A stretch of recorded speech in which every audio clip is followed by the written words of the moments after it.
Amanda Kruger. I am queer and I am also non-binary. My pronouns are they, them. Leon and I are friends from way back. We'd kind of met up at a show of mine and he'd kind of proposed that he was batting around this idea of doing music videos as a part of Sharp's marketing campaign. And then during pandemic, we were just kind of, chatting back and forth, and he asked me to be a part of it. And of course I said yes. I mean, I love the 80s, so hello. I just love the idea that we're taking, tunes from the 80s that had, very kind of heteronormative cis music videos behind them and flipping them into a queer space. So many of us who came of age in the 80s and 90s, we didn't really get the visibility and representation in TV and film that a lot of the younger generation is starting to see now. So it really gives us a way to kind of take back those moments that we remember, take back those shows or music videos that we remember and see ourselves reflected in them. I'm covering Take On Me by a-ha, karaoke favorite of many. It's a bop, if you hear it come on the radio, you don't turn it off. So we kind of happened upon it by accident. He'd asked me to do Everybody Wants to Rule the World. Vocally, it just wasn't hitting that sweet spot for the style of my voice and the way that song is written, and I didn't want to embark on the journey without knowing right out the bat that I wasn't going to deliver something excellent. But also at the same time that we were batting around song choices, Leon proposed this, and The Last of Us 2, which is a video game with a queer storyline, has a really sweet cutscene that you can find beautiful romantic moment between two girls in a record shop with an acoustic version of this song. So I mean, it was like the universe was just beating me over the head with it. What was I doing in the 80s? Well, I was born in 85, so I only had 5 years of them. But I was watching a lot of Rainbow Bright. I mean, that should have been everybody's indicator in that, future gay. So that's pretty much it. And learning to talk and walk. Singing, I've been singing since I was born, so I was singing in the 80s. So I feel like in high school, it was around the time that the 80s became chic again the first time. So the first time I remember hearing Take On Me, I think I was in high school. I had thrown an 80s party while my dad was out of town. And I love a good theme party, so I got really into it. I downloaded a whole bunch of 80s songs. I wore a leotard and leg warmers and the whole shenanigan. And yeah, that song was absolutely on my list. So my vision for this project, and it was very much a collaborative vision. I don't pretend to take credit for any of this as a solo person. This was Hubie and Leon and myself in group texts and Zooms and, coming to terms with, do we want to do a direct representation of how the song was? Or do we want to strip it down? I brought to them the version I'd seen in The Last of Us and just thought that moment was really beautiful and really sweet and telling of what the lyrics are actually saying. Together, I think we came to that vision that it was going to be acoustic, that it was going to be stripped down, and that really brought us to what is this relationship in this song? What's happening in the video that a-ha originally produced versus what are they saying? And how can we represent that, but with a queer relationship? So I think that's kind of how the vision was born, kind of step by step. Challenges that I faced as a queer artist probably started when I first got to Los Angeles. I was out as a lesbian at the time. I sort of technically maybe moved here for a girl. And I was very much told by my representation to femme it up, to, kind of closet myself, to look as cis and hetero as possible. I was once told my headshots weren't hot enough, so I had to look sexier. And now as a non-binary person, I will say that the challenges that I'm currently facing is I'm kind of burdened with the task of educating my reps as to how to pitch me and sell me when gender doesn't define me. Because there are certain roles that I know I would be uncomfortable in, that if somebody maybe thinks they know who I am or looks at me, would put me in. And so there's an element of feeling well, I have to educate everyone. There's the burden of correcting folks about your pronouns, which I honestly am still really nervous about.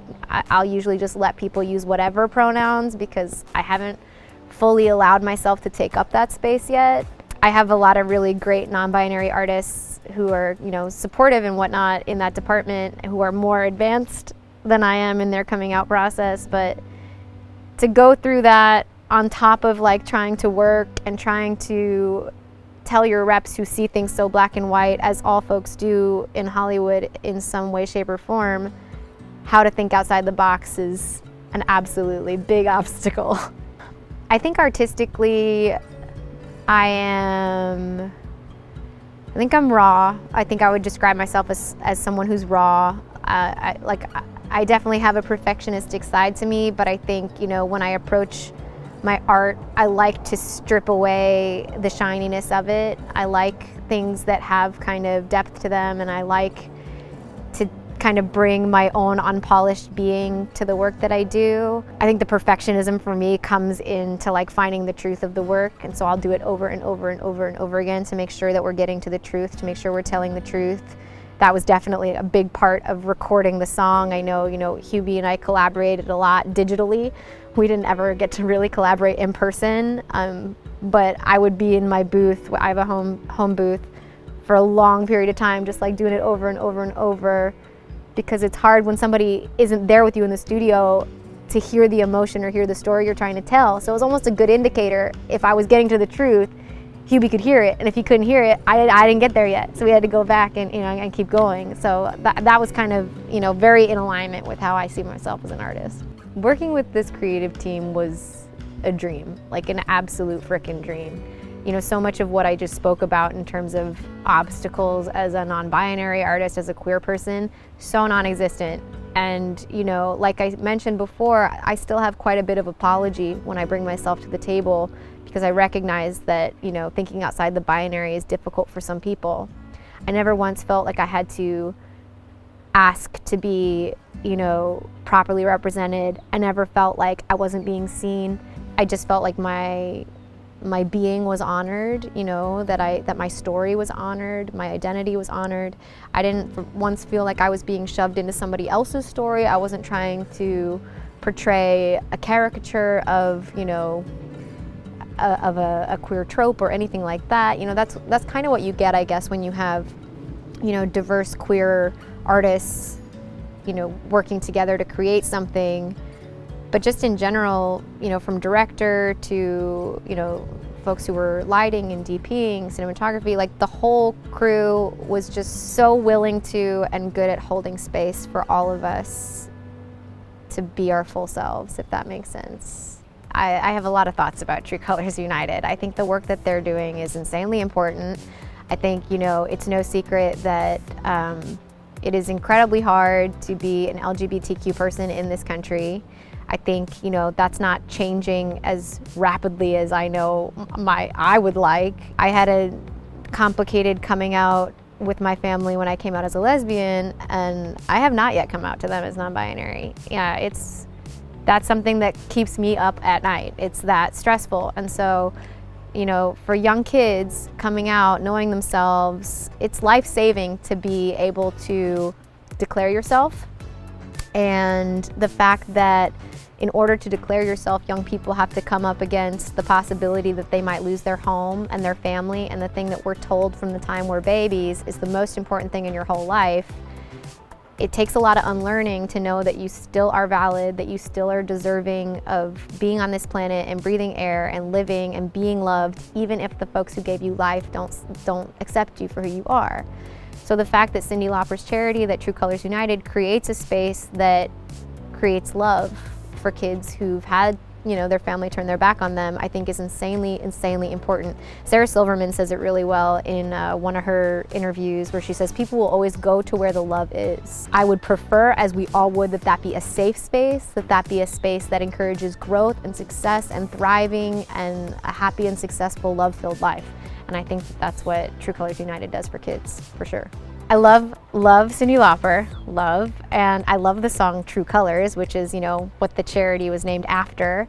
And I think, you know, the lyric, I see your true colors shining through, that True Colors Day, let that be the day that we all get to really show our true selves, celebrate who each and every one of us is, and feel the love of the community even if we don't know each other, the ties that bind us of our experiences. I think that's my wish for True Colors Day for us all.